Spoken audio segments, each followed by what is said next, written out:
নমস্কাৰ ৫৫৫০টা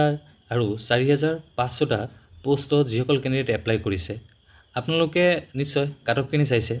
যিসকল কেণ্ডিডেটে সিলেক্ট হৈছে ফাৰ্ষ্ট আৰু সেকেন্ড প্ৰভিজনেল মেৰিট লিষ্টত তেওঁলোকৰ কাৰণে ভাল কাৰণ তেওঁলোকে এতিয়া গ্ৰিভেন্সসমূহ দিব আৰু বহুতে যিসকলৰ উইথহেল্ড আহিছে তেওঁলোকে ভেৰিফিকেশ্যন কৰাব কিন্তু যিসকলৰ নাম এতিয়ালৈকে অহা নাই আৰু যিসকল কেণ্ডিডেট ৪৫০০ত এপ্লাই কৰিছে আৰু বৰ্তমান যি কাট অফ আছে তাৰ পৰা কম আছে মাৰ্ক তেওঁলোকৰ কাৰণে এখন ভিডিঅ কাৰণ আপোনালোকে যে এপ্লাই কৰিছে এপ্লাই কৰাৰ পিছত আপোনালোকে এপ্লাইটো কৰিছে এখন চাকৰিৰ কাৰণে তো যিসকলৰ মাৰ্ক কম আছে তেওঁলোকে বহুখিনি এটা আশাত বহি আছে যে কাট অফ যদি কমি আহে কিন্তু এটো এটা প্ৰ্যাকটিক্যাল কথা যে কাট অফ কিন্তু যিমান দিন গৈ থাকিব কিমান কিন্তু বাঢ়ি থাকিব যিমান টেট এক্সাম হৈ থাকিব কিমান বাঢ়ি থাকিব এই কাৰণে প্ৰ্যাকটিক্যালি এটো চিন্তাই কৰিব লাগিব যে যদি মাৰ্ক কম আছে তেতিয়াহলে কিন্তু মাৰ্ক বঢ়াব লাগিব আৰু মাৰ্ক যদি বঢ়োৱা নহয় তেতিয়াহলে কিন্তু যি কম্পিটিশন চলি আছে এই কম্পিটিশনত কিন্তু এখন চাকৰি পোৱাৰ কাৰণে কিন্তু বহুত কিন্তু কষ্ট হ'ব তো হেতু ক্ষেত্ৰত আপোনালোকক কৈ আছো যে আপোনালোকে এপ্লাই কৰিছে এপ্লাই কৰাৰ পিছত আপোনালোকক গম পাই আছে যে কাট অফ কিমান পৰিমাণে হাই গৈছে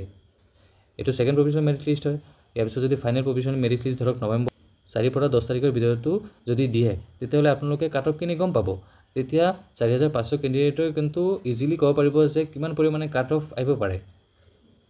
হেতু কাৰণে যদি আপোনালোকৰ মাৰ্ক মিডিয়ামৰ পৰা কম আছে আপোনালোকে কিন্তু বহি নাথাকিব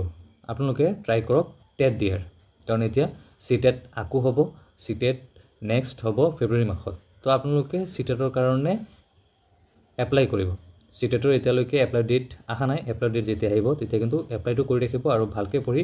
মাৰ্ক যিমান পাৰে বঢ়াবৰ চেষ্টা কৰক যদি মাৰ্ক বঢ়োৱা নহয় তেতিয়ালে কিন্তু ইয়াতে চাকৰি পোৱাটো ইমান সহজ নহয় ইয়াৰ পিছত আহি যাও যে সেকেন্ড প্ৰভিজনেল মেৰিট লিষ্ট যিসকলে সিলেক্ট হৈছে সিলেক্ট হোৱাৰ পিছত আপোনালোকৰ কাম হল এতিয়া ফাইনেল মেৰিট লিষ্ট যেতিয়া দিব তেতিয়া এপইন্টমেন্ট পাব আৰু এপইন্টমেন্ট পোৱাৰ পিছত আপোনালোকে জয়নিং কৰিব জয়নিং কৰাৰ পিছত আহিব স্যালাৰিৰ কথা স্যালাৰি ভাল খবৰ যে 8 পে কমিশন যে দিব হেতু পুৰাপুৰি শিওৰ হৈ গৈছে cabinet approve term of reference TOR 8 page 8 central pay কমিশনত আৰু কিমান পৰিমাণে ফিটমেন্ট ফেক্টৰ আহে আৰু কি বস্তু 8 পে কমিশনৰ লগত জড়িত হেবোৰ আমি লাহে লাহে আলোচনা কৰি থাকিম তো আজি এটো এটা ভাল খবৰ যে কেবিনেটে এপ্ৰুভ কৰিছে terms of reference of 8 central pay commission 10673 total post advertisement ওলাইছে এটো স্পেশাল ৰিক্ৰুটমেন্ট ড্ৰাইভৰ মানে SRD ৰ ক্ষেত্ৰত তাত সকলোৱে কিন্তু এপ্লাই কৰিব নোৱাৰে এটোত এপ্লাই কৰাৰ কাৰণে কিন্তু কেইটামান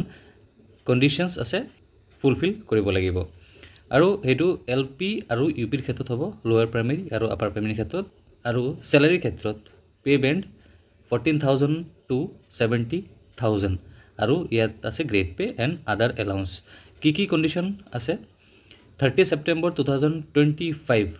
লৈকে working contractual and state pool teacher হ'ব লাগিব আন্ডাৰ SSA আৰু ইয়াতে মিনিমাম 3 ইয়াৰ্স কন্টিনিউয়াস সাৰ্ভিস হ'ব লাগিব 30 সেপ্টেম্বৰ 2025 ত contractual and state pool teacher under SSA হিচাপে আৰু যি এলিজিবিলিটি ক্ৰাইটেৰিয়া এটো NCT নৰ্মছ মতে হ'ব এলিজিবল যিসকল কেণ্ডিডেট আছে তেওঁলোকে এপ্লাই কৰিব পাৰিব d.assam.gov.in ত 10টা ৰাতিপুৱা 10টা 8-11 মানে নৱেম্বৰ 8 তাৰিখৰ পৰা মিডনাইট অফ 30/11/2025 মানে 30 নৱেম্বৰ লৈকে কৰিব পাৰিব কেণ্ডিডেট সকলে এপ্লাই কৰিব পাৰিব ক্যাটেগৰি যোনটো আছে তেওঁলোকে কন্ট্ৰাকচুৱেলত কৰি আছে বা ষ্টেট প্লট কৰি আছে এটো পোষ্টৰ ক্ষেত্ৰতে তেওঁলোকে এপ্লাই কৰিব পাৰিব আৰু ডকুমেন্ট কি লাগিব হেতু জনোৱা হ'ব আৰু কৈছে যে ডি যেটো অফিচিয়েল ওয়েবসাইট আছে তাত ভিজিট কৰাৰ কাৰণে ফাৰ্দাৰ ইনফৰমেশন বা আপডেটস ৰিলেটেড যিবোৰ আছে ৰিক্ৰুটমেন্টৰ ক্ষেত্ৰত তো ইয়াতে কেইটামান আপোনালোকে চালে আজিৰ ভিডিঅত প্ৰথমটো হ'ল যে DLPUP 5500 পোষ্ট আৰু 4500 পোষ্টৰ ক্ষেত্ৰত কাট অফৰ বিষয়ে লগতে ৰিক্ৰুটমেন্টৰ ক্ষেত্ৰত কি প্ৰয়োজন হৈ আছে যদি কাট অফ ক্ষেত্ৰত আপোনালোকৰ মাৰ্ক কম আছে এনেকুৱা ধৰণৰ স্ট্ৰেটেজি ল'ব লাগিব হেতু আৰু ইয়াতে 8 পে কমিশন আহি আছে স্যালাৰি বৃদ্ধি হ'ব ফিটমেন্ট ফেক্টৰ কিমান হয় হেতু আমি লাহে আলোচনা কৰিম আৰু লগতে আহিছে 10673 পোষ্ট হেতু স্পেশাল ৰিক্ৰুটমেন্ট এবৰ ক্ষেত্ৰত আজি ভিডিঅটো ইমানতে সামৰিছো লগ পাম নেক্সট ভিডিঅত চোৱাৰ কাৰণে ধন্যবাদ